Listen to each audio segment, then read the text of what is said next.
در شرایط تغییریابی اقلیم، افزایش روزافزون اهالی و طلبات بازار استعمالی، بنیاد گرمخانه‌های معاصر دائم عمل کننده و موسمی در تامین اهالی با محصولات خوش‌صفت در تمام سال یکی از راه‌های تامین امنیت غذایی مملکت محسوب می‌شود. سلام بینندگان گرامی، برنامه نوبتی برکت است تقدیم از تلویزیون علم و طبیعت. ما را همراه باشید.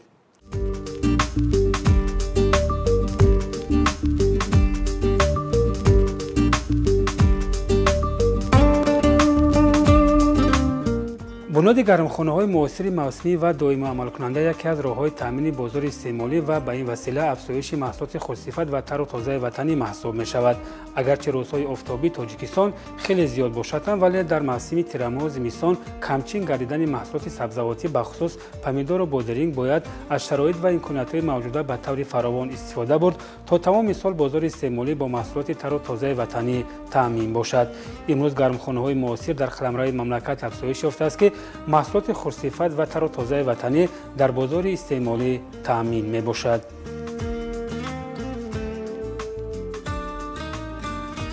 سوی سبزیجاتی در شرایط تاجیکستان یکی از سوهای اساسی تامین کردن طلبات اهالی با محصولات تر و تازه در دوام سال می‌باشد و تجربه‌های بسیار ساله استحصالات چی در خواجگی‌ها و چی در قطعه‌های نزدیک اون رو نشان داد که پخته‌رسی و پیشکش کردن حاصل زراعت سبزیجات تر و تازه این یک خاراکتر موسمی دارد. برای در دوره تیرماه زمستان اولی بهار باشد اگر قریب که به نظر نمی‌رسد که اهالی تواند خریداری کند و از زراعت سبزیجات تر و تازه با مانند پمیدور، بادرینگ، بایمجان و دیگر نمودها استعمال کند و این یک. دوم، در شرایط تاجیکستان با نظر داشت اون که طلبات هم سالانه هست و هم شرایط پرورش کردن زراعت‌های سبزیجاتی در دوره غیر موسمی تیرماه زمستان اولی بهار هست، استفاده کردن از انشاءات‌های موسمی این هم باشد گرمخانه‌هایی که موقتاً هستند برای به دست آوردن حاصل نسبتاً بر وقتی تقریباً 20-25 روز پیش، ولی برای در دوام سال تامین کردن با ما ضرورت پیدا شد که از گرمخانه‌های اول بودند گرمخانه‌هایی که اونو تکنولوژی کهنه گوییم داشتند و از یک طرف اگر حاصل نوکی زیاد به دست آورده نشد، از طرف دیگر صرف مبلغ زیاد برای تامین کردن گرمی. دانشگاه اگراری تاجیکستان که متخصصان ساحه کشاورزی را آماده می‌کند، برای پیوستگی علم به استحصالات در همکاری با شریکان رشد گرمخانه‌های معاصر اینواسیونی را بنیاد نموده است که دانشجویان رشته‌های سبزیجاتکاری به واسطه به کشت و پرورش سبزیجات در شرایط گرمخانه‌ها هنگام درس‌های عملی مشغول می‌باشند. این روند امکان فراهم می‌آورد که دانشجویان از کارکرد خاک تا کشت تخمی‌ها و کوچت آنها در گرمخانه‌ها روند کشت و پرورش سبزیجات را به واسطه مشاهده نموده دانش نظری خود را با انجام دادن کارهای عملی به راه می‌مانند.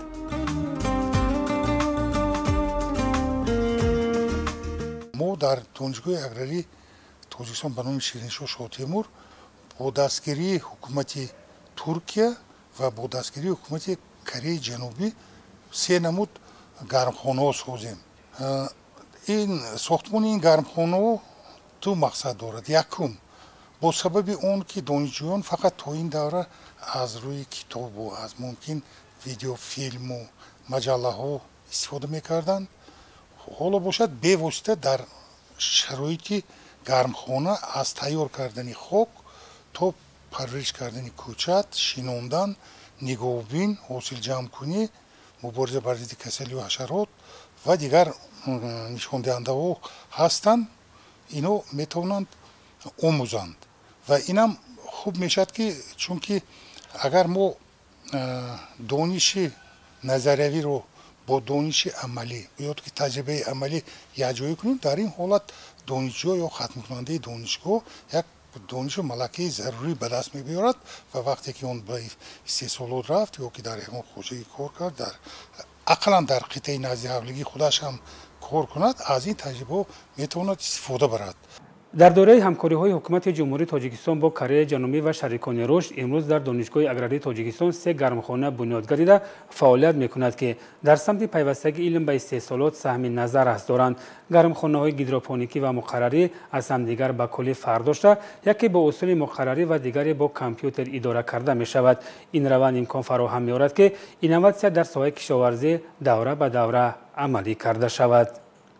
ما در قطار ساختمانی гармхонаҳои гуногун яке аз онҳо ин гармхонаи доимо амалкунанда ёки дар давраи тирамоҳ зимистон аввали баҳор бо истифода аз гармии суние ки мана инҷа қубурҳо гузаштанд ва дар поён қубурҳо ҳастанд бо таъмин кардани ҳарорати лозимӣ барои парвариш кардани помидор бошад агар 20-22 дараҷа барои бодранг бошад агар 18-20 дараҷа бояд дар давраи зимистон таъмин карда шуд. дар ин ҳолат мо метавонем ҳосил ба даст биёрем. ғайр аз ин дар гармхонаҳое ки аз тарафи ҳукумати Корея сохта шуд дар ин ҷойҳо бошад агар беистифодаи гармии сунъӣ вале ба ҳама маълум аст ки мисол ҳамин термос аст ё ки ба ибораи халқӣ гӯем сутка мегӯянд.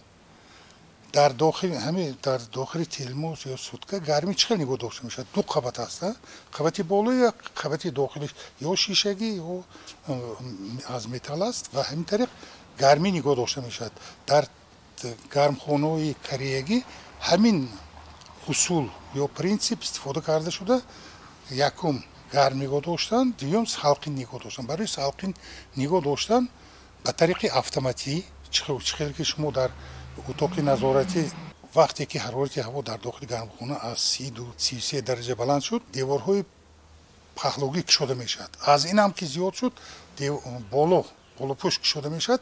همین طریق حرارت هوا در داخل گرمخانه سلقی نگاه داشتیم. در اینجا باشد اگر یکم پرده بالایی، دوم پرده سایه کننده و همین طریق ما گفته میتونم که در زمین کشود дар бо фарорасӣ даврои гарми ҳаво ҳосили помидор ҳосили боданин қариб ки ба назар намерасад. аз ин лиҳоз нархи вай баланд аст, вале мо метавонем дар инҷа нишон диҳем ки аз мо ҳамин кӯчати ҳамин зироатҳоро 1 апрел шинонда будем. ҳоло ҳам бинед ки то ҳоло мо аз ин ҳосил ҷамъ карда метавонем, хусусан боданин. бояд қайд кард ки гармхонаҳои замонавие ки дар донишгоҳи мо сохта ба фаъолият дода шуданд тавассути дастгириҳои бевоситаи ҳукумати ҷумҳурӣ, ҳамкориҳои бевоситаи ҳукумати ҷумҳурии Тоҷикистон ва ҷумҳурии Кореяи ҷанубӣ мебошад. инчунин тавассути дастгириҳои роҳбарияти донишгоҳ, риёсати донишгоҳ, шахсан ректори донишгоҳ гармхонаҳо сохта шуданд ва 2 нафар аз устодони донишгоҳ барои таҷрибаомӯзӣ тобистон ба ҷумҳурии Корея равона карда шуданд ки таассуроти хубе ҳам аз ин бардошта шуд. гармхонаҳои замонавӣ ки тариқи дастгоҳҳои инноватсионӣ фаъолият мекунанд дар аввали сохтмон аз тарафи мутахассисони кореягӣ назорат карда мешуданд.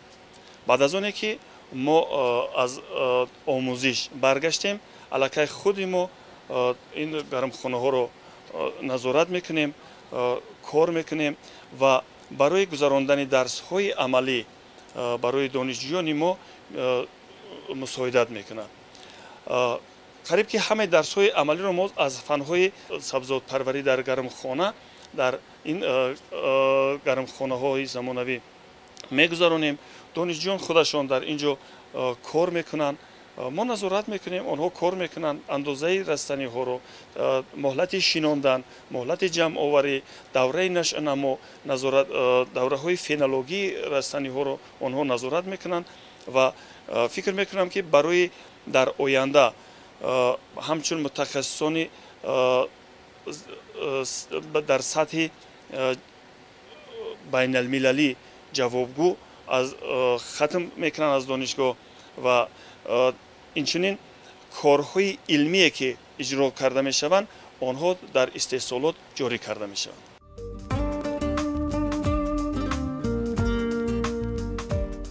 در گرمخانه گیدروپونیکی پرورده‌ها توسط آبیاری قطرگی پرورش کرده می‌شود که نسبت به گرمخانه‌های مقرره برتری بیشتر و در صرفه آب و غذا نیز مفید ارزیابی می‌شود. اینچنین علف‌های بیگانه در این نوع گرمخانه‌ها به نظر نمی‌رسد و از لحاظ حشرات و ضرررسان‌ها نیز پرورده‌ها امین می‌باشند.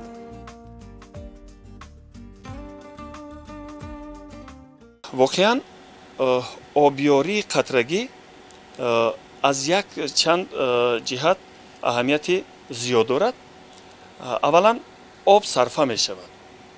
دوم غذا، اون غذایی که برای رستنی ها غذای مینرالی یا میکروالمنت هایی که داده می شوند اینچنین در برابر آب صرفه کرده می شوند و مقدار و معیار آنها تنظیم و نظارت کرده می شود. اینچنین در گرمخانه هایی که ما فعالیت میکنیم علف های بیگانه در اینجا امکانیتی پیدا شدن ندارند، زیرا که در گرمخانه مقرری که در زیر پلیونک‌های مخصوص زراعت و پرورش کرده میشن و در گرمخانه گیدروپونیکی که در اینجا در سوبسترکت مخصوص که آن از کاکوس آماده شده است و به خاک پرورش کرده میشد، طریق همین آبیاری قطرگی به راه مانده شده است.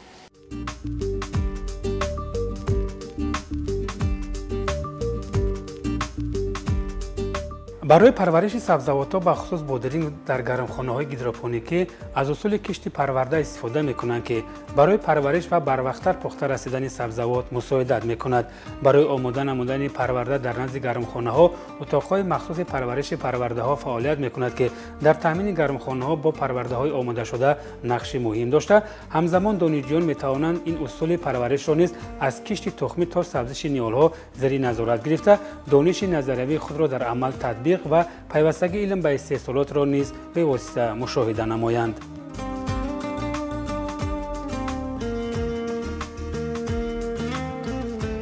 تخمی 4 نمونه بودرینگ شناخته شده است که 2 نمونه آنها از کره آورده شدند و 2 نمونه دیگر را ما از تخمی های محلی انتخاب نمودیم.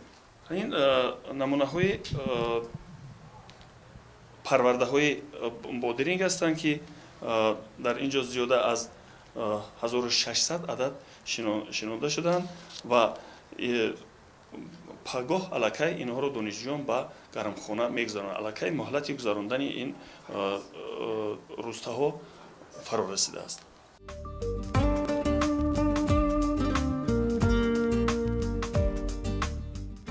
در گرمخانه دیگر که از ماه اپریل در اینجا کشتی بودرینگ، پمیدور و بایمجان و قلمفو را به راه ماندند تا کنون حاصل می‌دهند که این هم یک از برتریت‌های گرمخانه و تامین بازار استعمالی با محصولات تر و تازه وطنی محسوب می‌شود.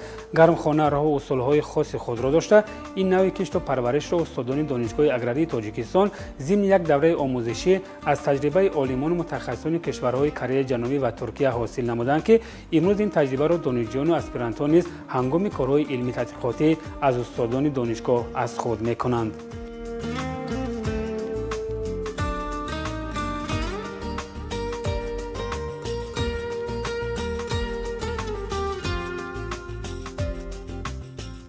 وقتی که ما کوچتی خصوصا بودرینگ رو در 1 اپریل شنوندیم الکی با 1 مای حاصل تیار شده بود.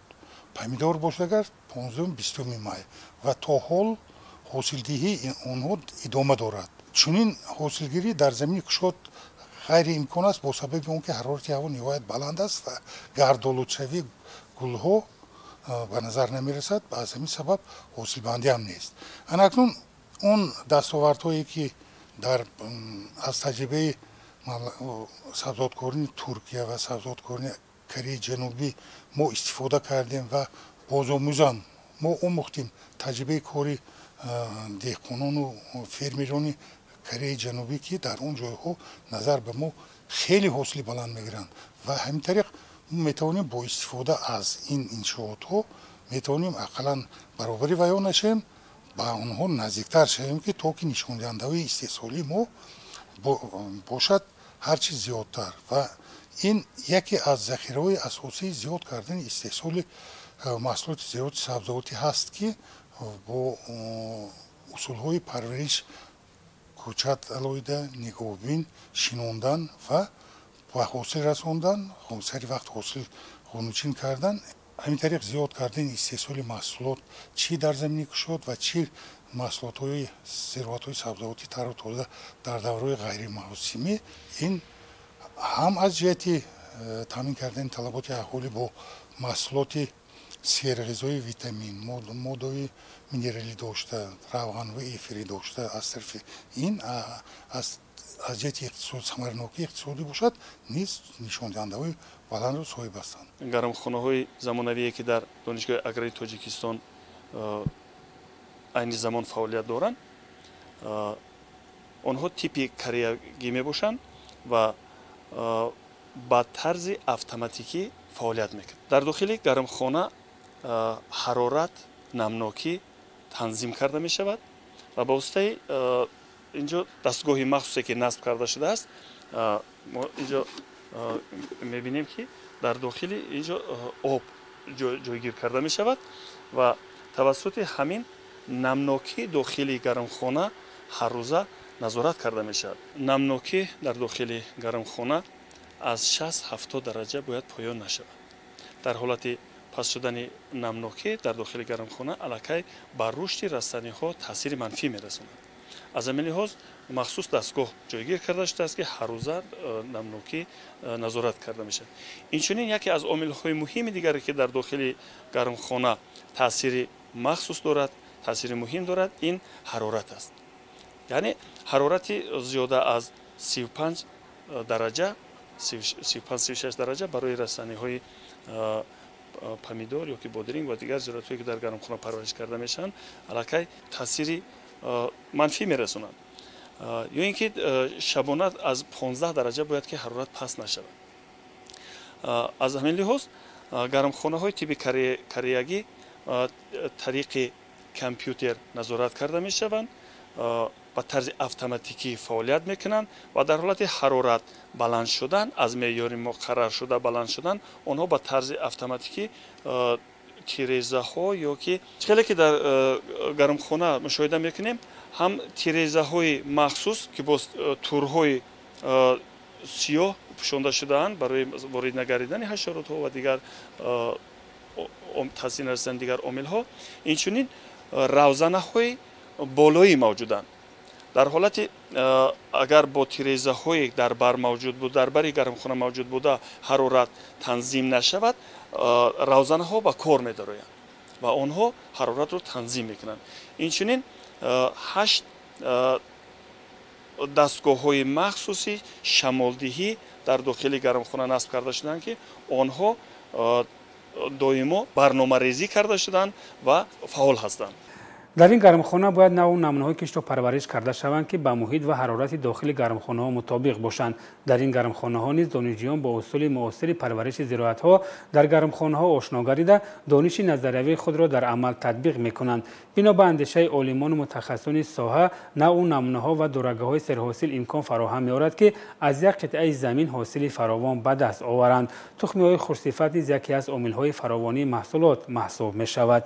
гармхонаҳои чӣ муваққатӣ ва чӣ доимо амалкунанда наву дурагаҳои махсусе лозим аст ки онҳоро шакл додан ва идора кардан дар давоми давраи нашунамои онҳо мебошад ва ҳамин тариқ чӣ хел ки шумо мебинед қади мисол растани помидор, растани бодиринг ба 5-6 метр ва аз ин ҳам зиёд мешавад ва ҳосилдиҳии онҳо зина бе зина аввал аз қисми поёнӣ, мобайнӣ ва боло фаро мерасад ва ҳамин тариқ мо метавонем аз ҳар метри квадратӣ дар шароити гармхонаҳои Тоҷикистон ҳосилнокӣ 25-30 килограмм ақаллан аз як метри квадратӣ мо ҳосил ба даст дорем. дар он ҳолат самаранокии иқтисодии ин иншоотҳо хеле ва хеле баланд мешавад. ҳоло таҷрибаи парвариши зироатҳои сабзавот дар гармхонаҳои ҳам мавсимӣ, ҳам доимӣ амалкунанда дар истеҳсолот чӣ дар водии Ҳисор, чӣ дар минтақаи вахши вилояти Хатлон ва вилояти Суғд сохтмон шуда истодааст ва дар инҳо ҳосилам ба даст мебиёранд ва дар ин ҷо вазифаи асосии устодони донишгоҳи аграрии Тоҷикистон омӯзондани донишҷӯён ба нозукиҳои технологияи парвариши ин зироатҳо که نه همه میدونن، ممکن قدر که نه همه استادان میدونن. در گرمخانه مقرره نیز کارکرد خاک نقشی مؤثر داشته باید معیار نوری‌های مینرالی و ارگانیکی مطابق طلبات خاک و سبزوات‌ها به راه مانده شود. این اصول نیز برای سرحاصل گردیدن خاک و پرورش نیال‌ها مفید ارزیابی می‌گردد. در گرمخانه مقرره باید از نوری‌های ارگانیکی کهنه استفاده نمود که این نسبت به نوری‌های ارگانیکی به اصطلاح پاروی نو مفیدتر میباشد، چون که بنا به اندیشه عالمان متخصصان پاروی نو عامل برانگیختن حشرات و ضرررسان‌ها ارزیابی می‌شود. در گرمخانه‌ها پرورش کردن زراعت‌های کشاورزی علل خصوص زراعت‌های سبزواتی باید که خاک را آماده نماییم و کارکرد خاک البته نسبت به زمین‌های کشاد خیلی فرق دارد و در گرمخانه‌ها از بس که مساحت آنها اکثرا در منطقه ها خرد می باشد، بنابراین آنها را با کارکرد خاک را با وسیله دستی و یا اینکه با وسیله تکنیک های خرد گذرانده می شود. بنابراین یعنی پیش از آماده کردن خاک به کشت ما باید که با خاک با زمین باید که نوری های ارگانیکی، نوری های معدنی، علل خصوص نوری های فسفوری و کلیگی را وارد کنیم و پیش از آن که ما کارکرد خاک را نرکنی خاک را یا شدگار چقوری خاک را میگذاریم، شدگار اساسی را کارکرد اساسی خاک را میگذاریم، البته با معیاری از نه کمتر از 20 تا 40 تانه نوری های ارگانیکی را استفاده پاشیده بعد از آن ما خاک را یعنی زمین را چپگردان میکنیم و حتما در زمینی گرمخانه ها ما باید که وقتی که نوری های ارگانیکی را استفاده میبریم بخصوص با نوری های ارگانیکی که ما پاروی چاروا داخل میشود و میشود پاروی گوسفند، پاروی گاو، پاروی اسب، پاروی مرغ استفاده برده می شود، ما حتما باید به یک چیز کشاورزان ما باید رعایت کنند. این پیش از همه چی است. در گرمخانه ها نوری های ارگانیکی بخصوص پارو ما باید که پاروی پوسیده و از حد پوسیده را استفاده بریم، چون که در وقتی که اگر ما به مثل زمین های کشاد وقتی که پاروی بعضا ما پاروی و نیم پوسیده را استفاده میکنیم در گرمخانه میتواند که استفاده پاروی تر تازه، پاروی نیم پوسیده میتواند که برانگیزنده بعضی از کسلی ها و برانگیزنده این چنین مقدار ضرررسان هایی که به زراعت های کشاورزی بسیارتر ضرر می آورند مقدار آنها را زیاد کنند. در گرمخانه مقرری اگروتکنیکای پرورش را اصول خاص خود را داشته باید موافق معیار نیال‌ها کشت و پرورش کرده شوند، چون که پرورش نیال‌ها در داخل گرمخانه از شرایط و نگاهبین وابستگی زیاد دارد. برای ثبتش و نموی نیال‌ها اشخاص مسئول باید همیشه جریان پرورش را زیر نظارت قرار دهند. مقصد از استفاده بردن پارو و در گرمخانه ها این از آن است که وقتی که ما پارو را استفاده میبریم پارو نسبت به نوری های معدنی پارو نوری همه جانبه می باشد یا اینکه همه طرفه میگن. با اون مقصده که اگر ما تنها نوری های نیتروژن را استفاده بریم در ترکیب نوری های نیتروژنی تنها الیمنت غذایی نیتروژن است و اگر نوری های فسفر را استفاده بریم تنها فسفر است و نوری های کلیگی را استفاده بریم تنها کلی است و یا اینکه میکرو نوری ها را استفاده بریم اگر تنها این یا اون میکرو الیمنت در ترکیب اون موجود است. ولی وقتی که ما پارو را استفاده بریم در ترکیب پارو هم ماکرو الیمنت ها و هم میکرو الیمنت های غذایی برای رستنی موجود هستند و در برابر استفاده بردن پارو ما باز می توانیم که با یک مقدار از بس که در سال اولی استفاده بردن و از پارو زراعت های کشاورزی در دایره از 40 تا 40% الیمنت های غذایی را از خود کرده می توانند. بنابر همین ما باز برای همین نارسایی را برطرف کردن و درجه از خودکنی آنها را زیاد کردن باز میتونیم که در وقتی نمای رستنی ها یک مقدار نوری های نیتروژنی را همچون در غذا استفاده کنیم و در گرمخانه ها البته ما هم پارو و هم نوری های فسفری و نوری های کلیگی را در پیش از کارکرد خاک ما اول به زمین میپاشیم و چطوری که شما دیدید و بعد از آن یعنی خاک را نرم میکنیم و اهمیت استفاده بردن نوری های ارگانیکی و نوری های معدنی در آن است که اگر وقتی که ما در خاک استفاده میبریم پیش از همه وقتی که ما پارو کمپوست استفاده میکنیم خاک را خیلی نرم و کاواک میکنند و مقدار گوموس رو در خاک زیاد میکنن و وقتی که خاک از نوریهای ارگانیکی بیشتر بوی میشود خاک کاواک میشود نرم میشود که در این وقت همون شرایط هواگیری شرایط غذاگیری شرایط ترقیات ریشی رستنی و شرایط یعنی گرمی رژیم گرمی هوایی و غذایی خاک یعنی بهتر میشود و این امکانیت میدهد که رستنی های سبزواتی خیلی خوب نشو نما کنند و حاصل بلند را ما به دست آورده توانیم.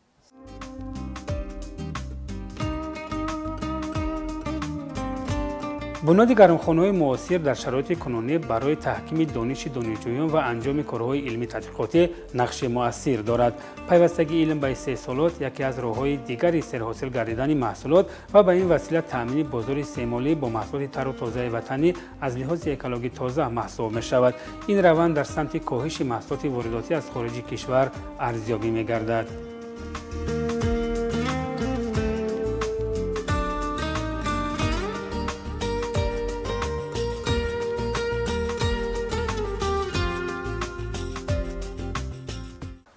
корҳои илмии иҷрошударо дар истеҳсолот бароҳ мондан зарур аст, зеро ки илм бе истеҳсолот вуҷуд дошта наметавонад.